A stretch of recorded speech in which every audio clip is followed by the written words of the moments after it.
Hari ini kita masih melanjutkan pembahasan kita 33 hal yang perlu kita hindari dalam perjanjian baru.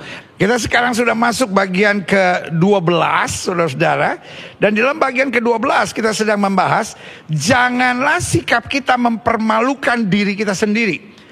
Jadi waktu kita sudah selesai belajar tentang 33 hal yang harus kita hindari dalam perjanjian lama. Saudara-saudara yang mungkin belum ikut, atau saudara-saudara yang masih bolong-bolong, saudara bisa hubungi Glow Bookstore. Kita bukunya masih ada tentang 33 hal yang harus kita hindari dalam perjanjian lama. Dan ini lanjutannya, kita membahas 33 hal yang perlu kita hindari dalam perjanjian baru. Dan dalam pembahasan ke-12 yang sangat penting, betul kita cinta Yesus. Tapi saya bilang cinta Yesus juga berarti harus berani meninggalkan yang Yesus gak suka. Dan salah satu yang Yesus gak suka, yaitu sikap kita yang mempermalukan diri kita sendiri. Karena pada dasarnya Tuhan mau menjadikan kita mulia. Orang sekarang yang dia sibuk oplas. Orang sekarang yang dia sibuk oplas. Orang sekarang yang dia sibuk apa itu? Bordir alis, bordir sulam. Gitu pertanyaannya aja, masa bordir alis, sulam kan bordir juga tuh.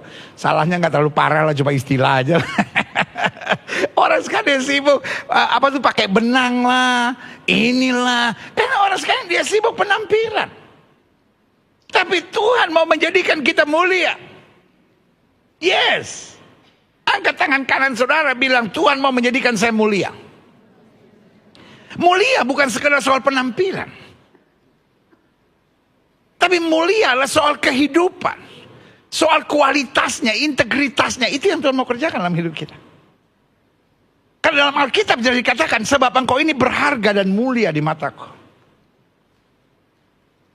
Tetapi setan tipu kita.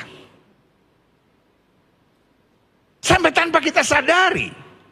Kita melakukan tindakan-tindakan, kita melakukan sikap-sikap, kita melakukan perbuatan-perbuatan yang mempermalukan diri kita sendiri. Tahukah saudara, kita hancur seringkali bukan karena orang mempermalukan kita, tapi kita hancur seringkali karena diri kita, sikap kita, perbuatan kita yang mempermalukan diri kita sendiri. Engkau boleh jadi pejabat misalnya, tapi kalau engkau berzina, engkau akan mempermalukan dirimu sendiri. Engkau boleh menjadi pejabat, tapi kalau engkau korupsi. Engkau boleh menjadi pejabat, tapi kalau engkau membackingi judi online. Engkau memang pemain judi online. Maka saudara yang kasih dalam Tuhan, tanpa kau sadari engkau mempermalukan dirimu sendiri. Pak, umurmu udah 63. Engkau selingkuh sama wanita umur 31. Itu bukan prestasi, Pak. Lagian juga kita bingung. Ini kok anak umur 31 tahun pacaran sama bapak-bapak umur 63. Kupikir kok kolektor barang antik kan? Itu yang saya bilang. Engkau pacaran, lakukan hubungan seks sebelum nikah. Tanpa kau sadari, kau mempermalukan dirimu sendiri. Engkau kalau emosi, bentak, maki. Engkau lawan orang tuamu. Engkau kan mempermalukan dirimu sendiri. Tetangga yang tahu itu akan bilang, ya ampun. Teman-temanmu yang tahu akan, ya ampun. Engkau suami. Tapi kau kasar sama istrimu. Kau kan mempermalukan diri sendiri. Engkau tidak menjadi kepala, kau menjadi tanduk di keluarga. Engkau istri. Tapi kau lawan suami. Sampai orang sekitarmu akan berkata, ini jijik banget ini ibu nih. Gak pernah mau tunduk sama suaminya, ngelawan suaminya terus. Nah, saudaraku yang kasih dalam Tuhan. Engkau pikir kau hebat. Oh, saya gak ada takut-takutnya. Tapi tanpa kau sadari, engkau mempermalukan dirimu sendiri. Engkau seorang pejabat. Tapi kau tidak bertanggung jawab dengan dirimu. Yang kau buat hanya mengeruk keuntungan sebanyak-banyaknya. Saya beri nama, engkau mempermalukan diri sendiri. Nah, ini yang kita mau belajar hari ini. Buka Alkitab kita sama-sama. Injil Lukas pasal 7. Injil Lukas pasal 14 maksud saya, ayat yang ke-7 sampai ayat yang ke-11. Di bawah judul perikop, tempat yang paling utama dan yang paling rendah. Karena Yesus melihat, karena apa saudara? Yesus melihat bahwa tamu-tamu berusaha menduduki tempat-tempat kehormatan. Dia mengatakan perumpamaan ini kepada mereka. Kalau seorang mengundang engkau ke pesta perkawinan, janganlah duduk di tempat kehormatan. Sebab mungkin orang itu telah mengundang seorang yang lebih terhormat daripadamu. Ya kan?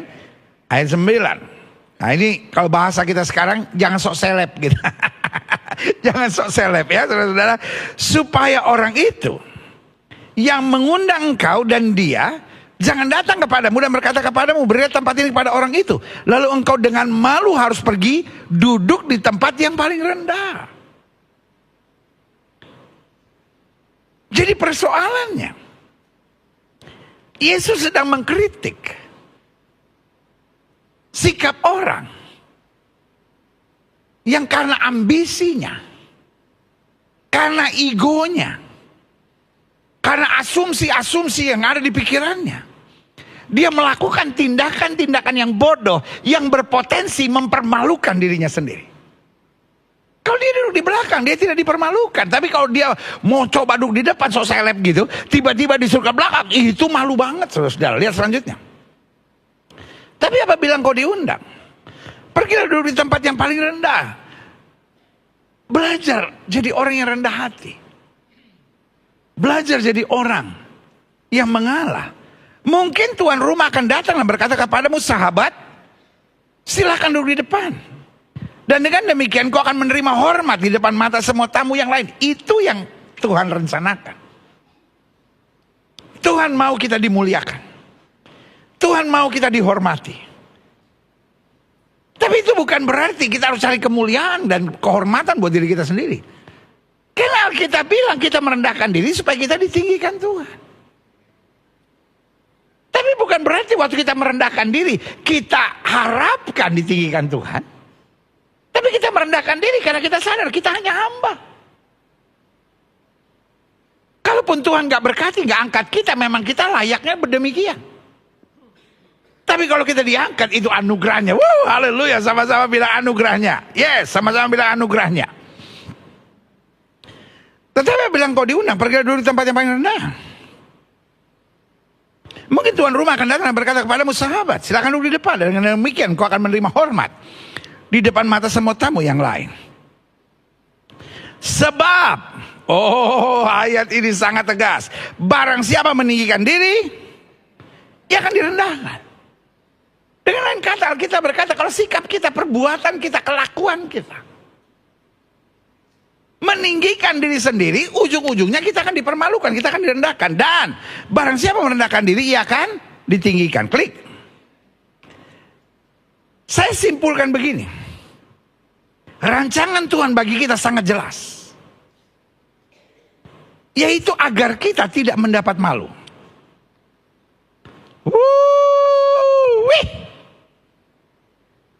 Dunia di mana kita hidup hari-hari dunia yang kejam. Dunia yang senang mempermalukan. Dunia yang senang merendahkan. Dunia yang senang menertawakan. Dan dunia yang senang membuli. Saya ulangi sekali lagi. Dunia di mana kita hidup, dunia yang senang mempermalukan. Dunia yang senang merendahkan. Dunia yang senang menertawakan. Dan dunia yang senang membuli.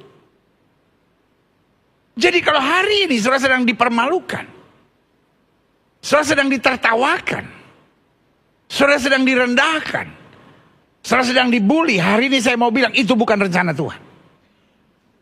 Wake up! Rise up! Mungkin hari ini saudara sedang merasa direndahkan. Mungkin hari ini saudara sedang merasa ditertawakan. Mungkin hari-hari ini saudara sedang merasa saudara dibully. Saya mau bilang sama saudara, itu bukan rencana Tuhan. Saya ulangi, mungkin kau hari-hari sedang dipermalukan. Saudara sedang direndahkan. Saudara sedang dibully. Saudara sedang ditertawakan. Saya mau bilang dalam nama Yesus, itulah permainan setan. Dari awalnya ketika Tuhan menciptakan manusia, manusia diciptakan segambar dan serupa dengan Tuhan.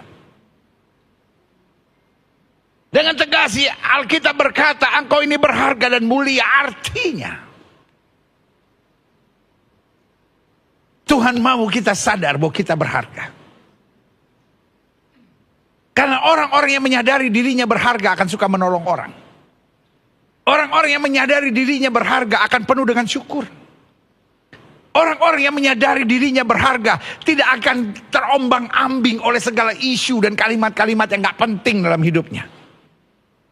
Orang-orang yang menyadari dirinya berharga akan hidup menyatakan kemuliaan Tuhan dimanapun dia ditempatkan Tuhan. Haleluya. Karena itu setan tahu. Setan mau kita menyadari bahwa diri kita gak berharga. Karena waktu kita pikir diri kita gak berharga, kita akan jadi orang seenaknya. Jual diri lah, nekat lah, ngikutin emosi lah. Tapi kalau kita menyadari diri kita berharga, kita pikir buat apa saya membuat tindakan-tindakan yang rendah dan murahan itu. Saya anak raja, saya akan hidup sebaik kelakuan anak-anak raja.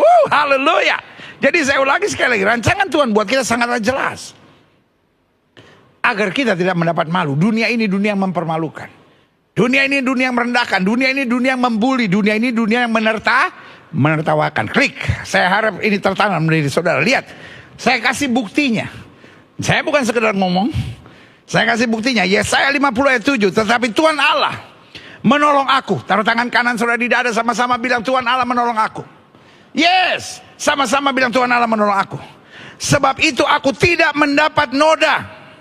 Sebab itu aku akan meneguhkan hatiku seperti keteguhan gunung batu. Karena aku tahu bahwa aku tidak akan mendapat malu waktu Tuhan menolong kita. Yes. Pak, Tuhan yang tolong engkau. Ibu, Tuhan yang tolong engkau. Adik-adik muda, Tuhan yang tolong engkau. Hamba-hamba Tuhan, Tuhan yang menolong engkau. Para pengusaha, para pedagang, para karyawan, Tuhan yang menolong kita. Dan waktu Tuhan menolong kita, kita tidak akan mendapat malu. Haleluya.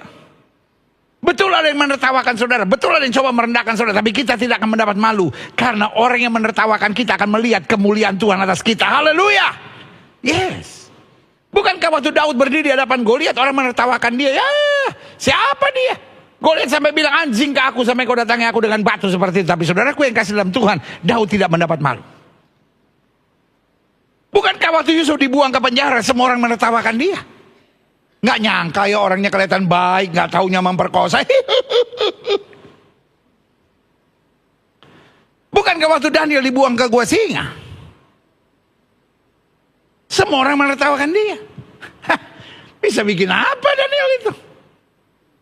Tapi saya mau bilang, ketika semua orang menantikan kejatuhan saudara, ketika semua orang menantikan kehancuran saudara, di waktu yang tepat Tuhan membuktikan bahwa orang yang berharap kepadanya tidak akan dipermalukannya. Berikan tepuk tangan yang meriah buat Tuhan. Haleluya.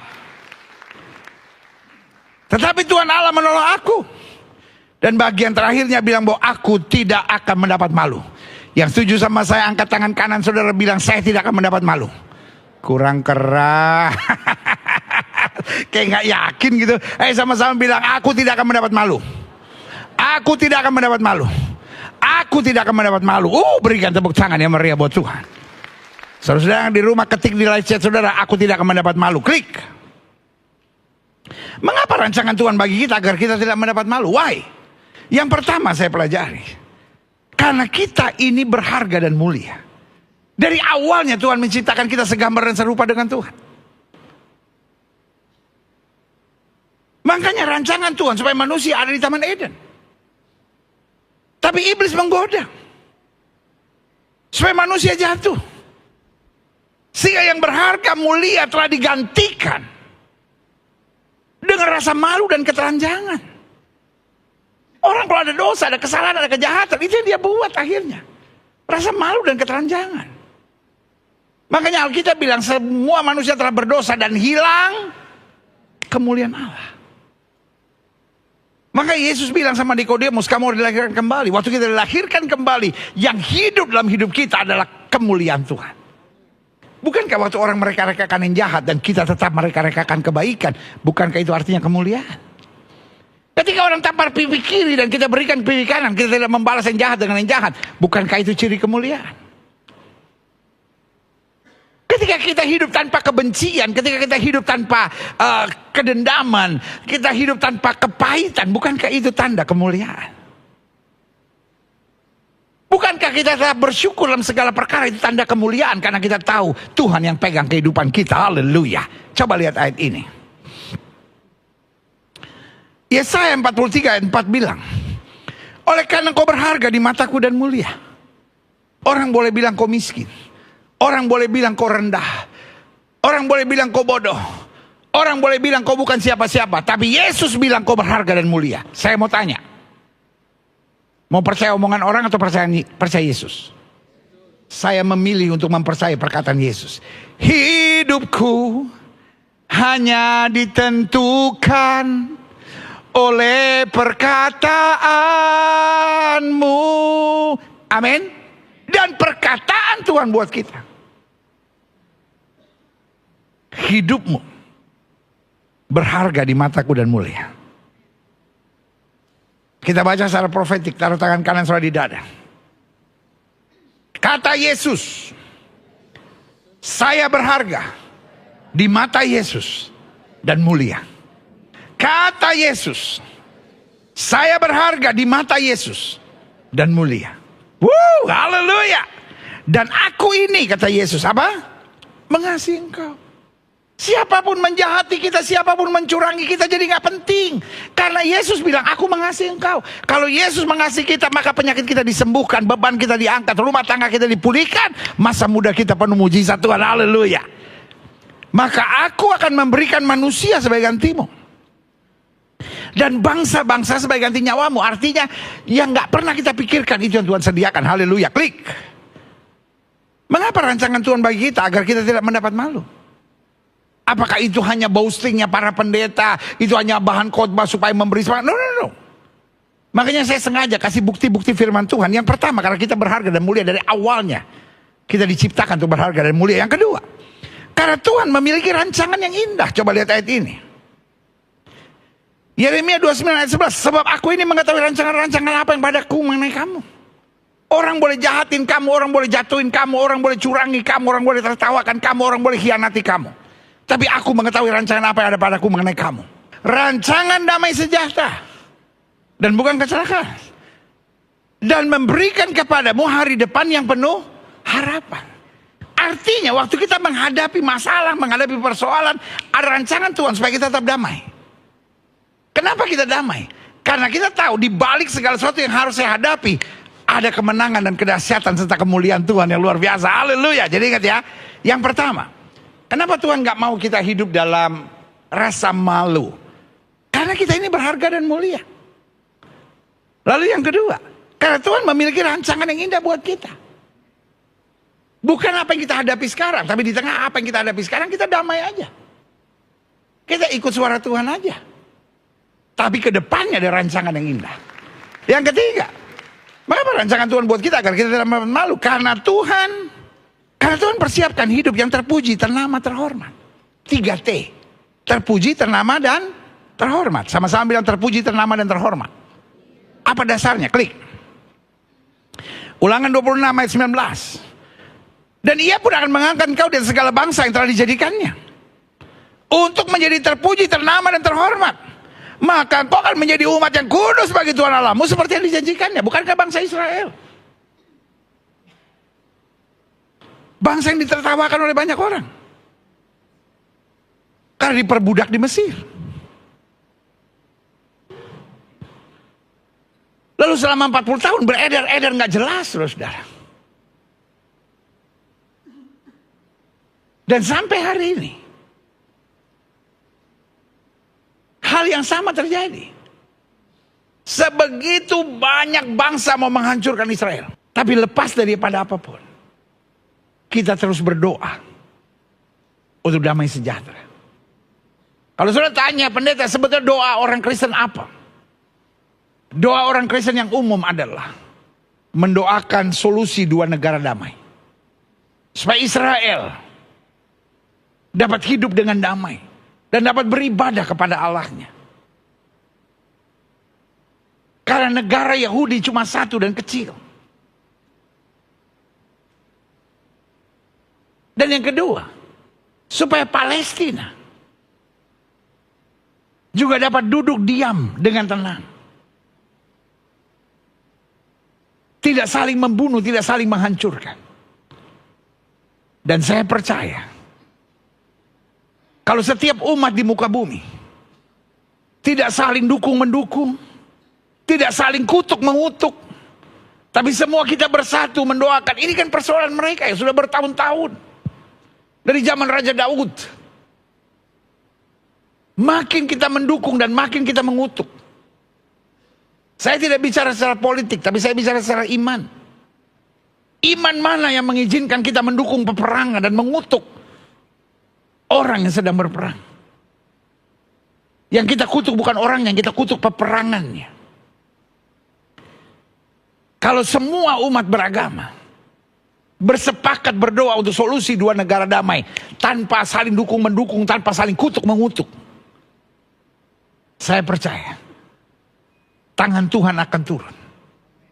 Karena semua agama percaya doa besar kuasanya. Tapi kita setelah berdoa kita kutuk, setelah kita berdoa kita dukung, setelah kita berdoa kita kayak jadi menyorak-nyorakin gitu. Hanya orang-orang yang kerasukan setan yang mendukung peperangan. Kita harus mendukung perdamaian. Kita harus mendukung perdamaian. Kita harus mendukung gencatan senjata. Dan kita mendukung solusi dua negara damai. Kita berdoa terus. Tapi janji Tuhan, buat mereka yang mencari Tuhan, buat mereka yang mengandalkan Tuhan, terpuji, ternama, dan terhormat, maka kau akan menjadi umat yang kudus bagi Tuhan Allahmu, seperti yang dijanjikan. Artinya gini, kalau kita menyadari kita terpuji, terhormat, dan ternama, masa kita berzina? Masa kita judi? Masa kita minum mabuk? Masa kita orangnya emosian? Masa kita orangnya apa-apa kepahitan, dendam? Lalu kita serahkan pada Tuhan. Dan maka engkau akan menjadi umatku. Artinya engkau akan melakukan yang aku perintahkan.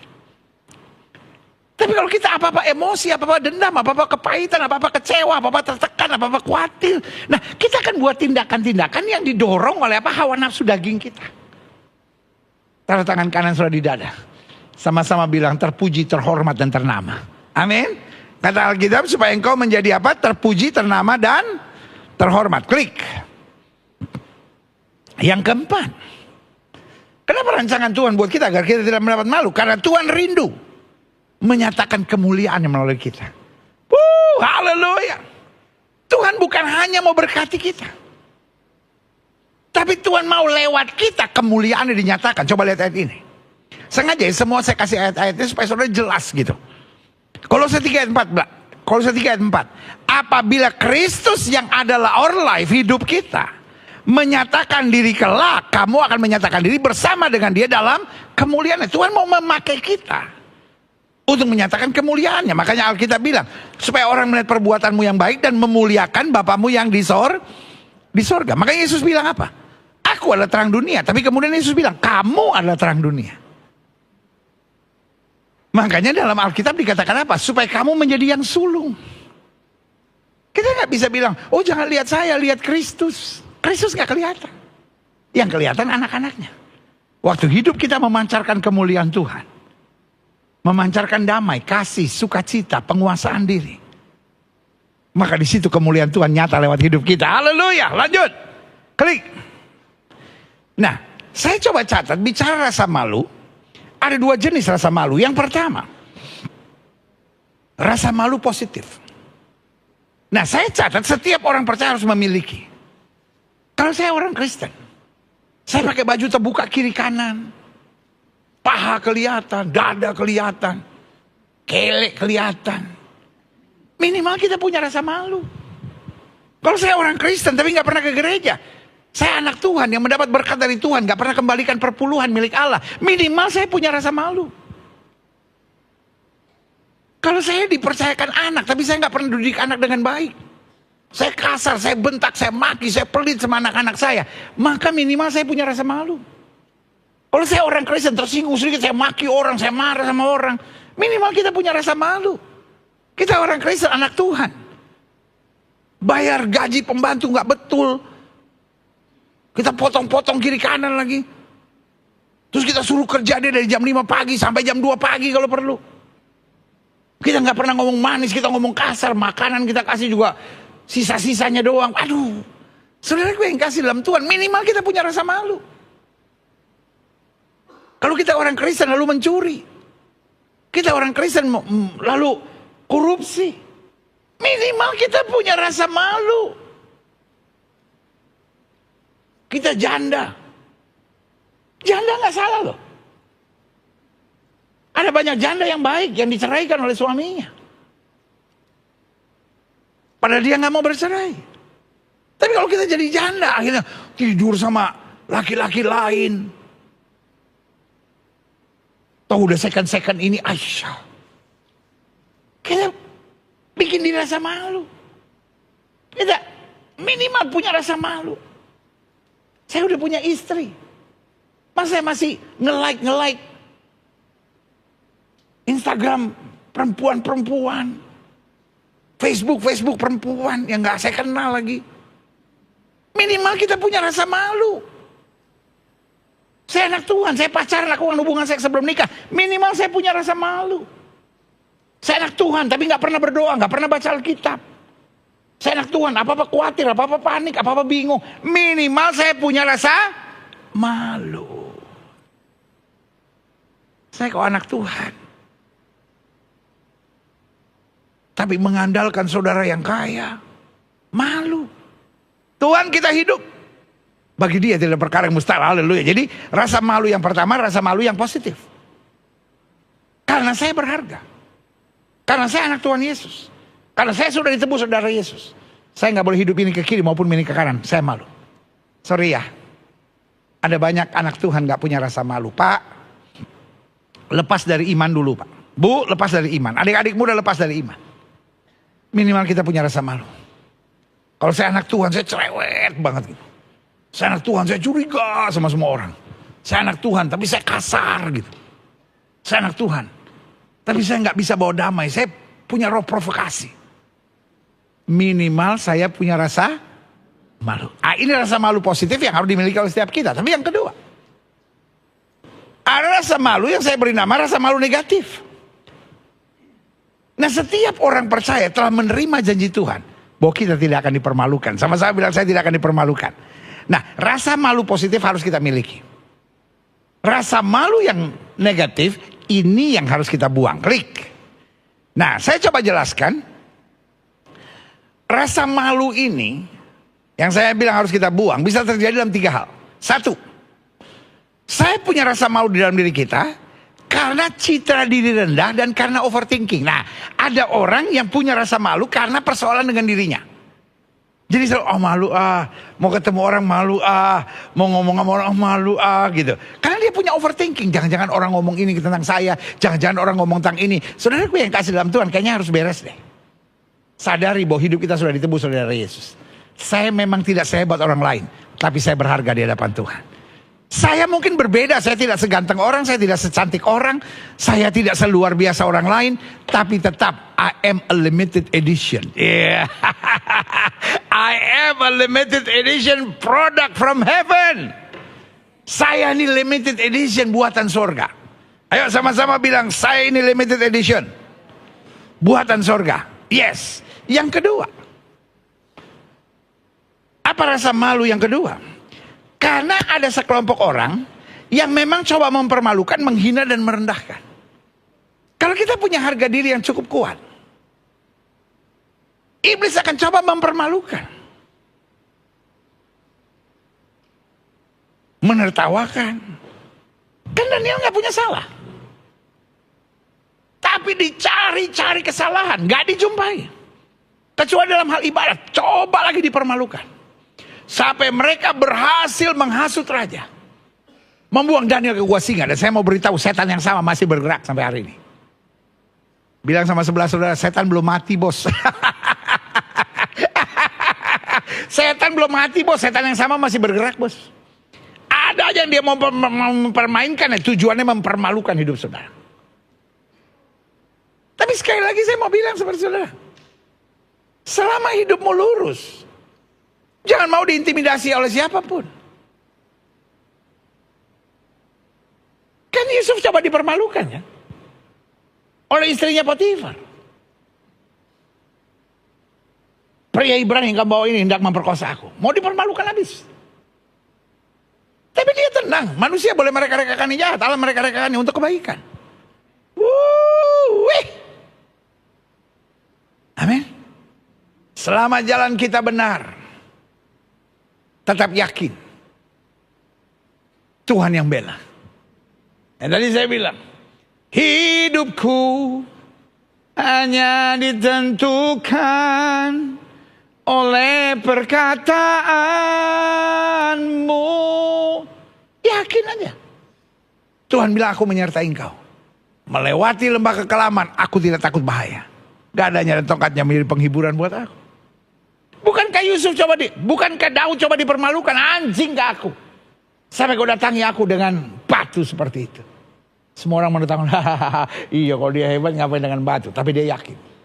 Engkau boleh mendatangi aku dengan pedang tombak dan lembing, tapi aku datangi engkau dengan nama Tuhan semesta alam. Yang ketiga, saya harap saudara bisa ngerti ya, ada rasa malu yang karena diri kita. Harga diri yang rendah, low self-esteem, atau overthinking, selalu mikir yang jelek-jelek gitu. Wah nanti gimana ya, orang bilang nanti gimana ya. Bukan apa yang orang pikirkan, apa yang Yesus pikirkan. Tapi yang kedua kan ada sekelompok orang yang memang dikirim setan. Coba mempermalukan, menghina dan merendahkan kita supaya kita tertekan terus gitu. Tapi yang ketiga bisa jadi rasa malu terjadi kenapa? Sikap dan perbuatan kita sendiri. Kalau engkau berzina misalnya. Kalau engkau apa-apa emosi. Kalau engkau tidak memperlakukan suamimu dengan benar, padahal kita bilang tunduk pada suamimu, tapi engkau lawan. Kalau engkau tidak memperlakukan istrimu dengan baik, padahal Alkitab bilang, kasihilah istrimu. Dan janganlah berlaku kasar kepadanya. Tapi kalau kau suami yang kasar, kau mempermalukan dirimu sendiri, adik-adik muda. Ketika cara pacaranmu ngaco gitu. Engkau mempermalukan diri sendiri, ya ampun kok anak Tuhan kelakuannya seperti itu ya. Ketika engkau serakah, ketika engkau suka iri, ketika engkau lihat apapun bersaing, gak bisa orang dipuji sedikit di depan engkau, tantrum langsung engkau. Kenapa sih dia dipuji-puji?